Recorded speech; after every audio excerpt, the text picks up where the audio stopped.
本気でやれ。もっと欲張れ。Agreeableness is one of the big 5 personality traits, often mentioned by psychologists, and like anything gone too far, it can be dangerous. Agreeableness refers to a person's ability to put the needs of another person above their own. These people are often friendly, compassionate, and empathetic. How could you have too much of that? Well, because of their inborn temperament and various developmental reasons, agreeable people can become resentful about not having their needs met. One of the things you have to be careful of if you're agreeable is not to be exploited, because you'll line up to be exploited. It might be safer in the short term to keep the waters smooth and to not delve into those situations where conflict emerges. The problem with that is it's not a very good medium to long-term strategy, right? Because lots of times there are things you have to talk about because they're not going to go away. How an agreeable person can overcome this tendency to be a doormat and begin to live a life of integrity will be the focus of this video.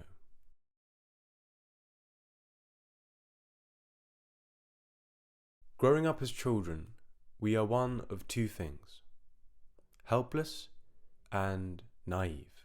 Our helplessness makes us completely dependent on our caregivers, and because our very survival is so dependent on them, our greatest fear is being abandoned.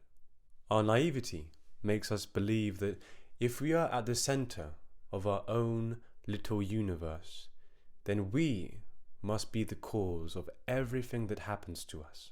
This means that whenever a child experiences any kind of abandonment, he will always believe that he is the cause of what has happened to him. Because of this childlike interpretation of abandonment experiences, a person can carry toxic shame with them into adult life. Toxic shame is the fundamental belief that I am bad and I am not okay just as I am. Operating from these basic assumptions, agreeable people can try people-pleasing and hiding their imperfections in order to shield themselves from the distress of these unconscious beliefs.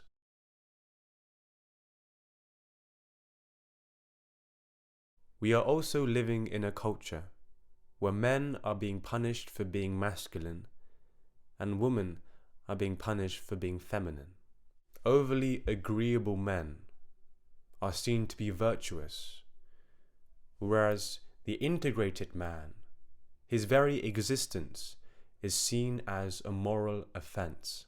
The task of the future, awaiting the young men of today, will be to endure this complete reversal of traditional values, only to then reinstate them in a godly manner.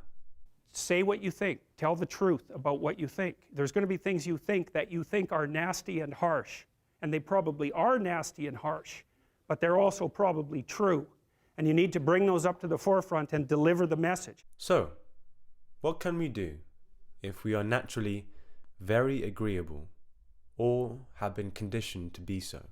The one and only piece of advice I have